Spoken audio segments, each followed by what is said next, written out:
सभी श्रोताओं का प्रेरणादायक कहानी में हार्दिक स्वागत अभिनंदन। दोस्तों, आज एक कहानी आप सभी के सामने प्रस्तुत है जिसका शीर्षक है बंद मुट्ठी खुली मुट्ठी। बढ़ते हैं कहानी की तरफ।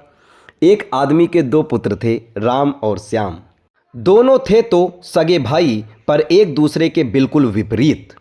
जहां राम बहुत कंजूस था, वहीं श्याम को फिजूल खर्ची की आदत थी।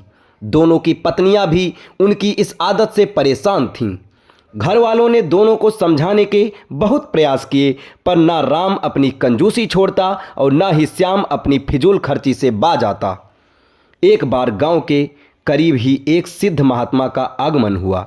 वृद्ध पिता ने सोचा क्यों ना उन्हीं से इस समस्या का समाधान पूछा जाए, और अगले ही दिन वे महात्मा जी के पास पहुँचे। महात्मा जी ने ध्यानपूर्वक उनकी बातें सुनी और अगले दिन दोनों पुत्र को लेकर आने को कहा।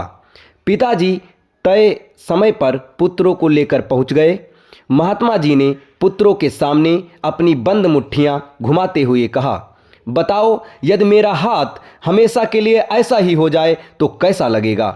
पुत्र बोले, ऐसे में तो ऐसा लगेगा जैसे कि आपको कोढ़ हो।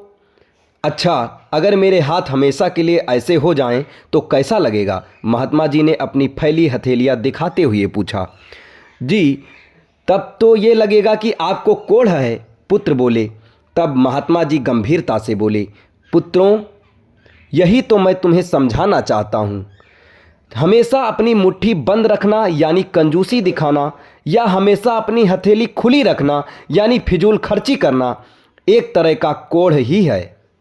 हमेशा मुट्ठी बंद रखने वाला धनवान होते हुए भी निर्धन ही रहता है, और हमेशा मुट्ठी खुली रखने वाला चाहे जितना भी धनवान हो, उसे निर्धन बनते समय नहीं लगता। सही व्यवहार है कि कभी मुट्ठी बंद रहे तो कभी खुली, तभी जीवन का संतुलन बना रहता है। पुत्र महात्मा जी की बात समझ चुके थे। अब उन्होंने मन ही मन सोच समझकर ही खर्च करने का निश्चय किया। दोस्तों, आप सभी भी अपने निजी जीवन में कभी कभी अनावश्यक खर्च कर देते हैं। हमेशा जो ज़रूरी हो वही करें।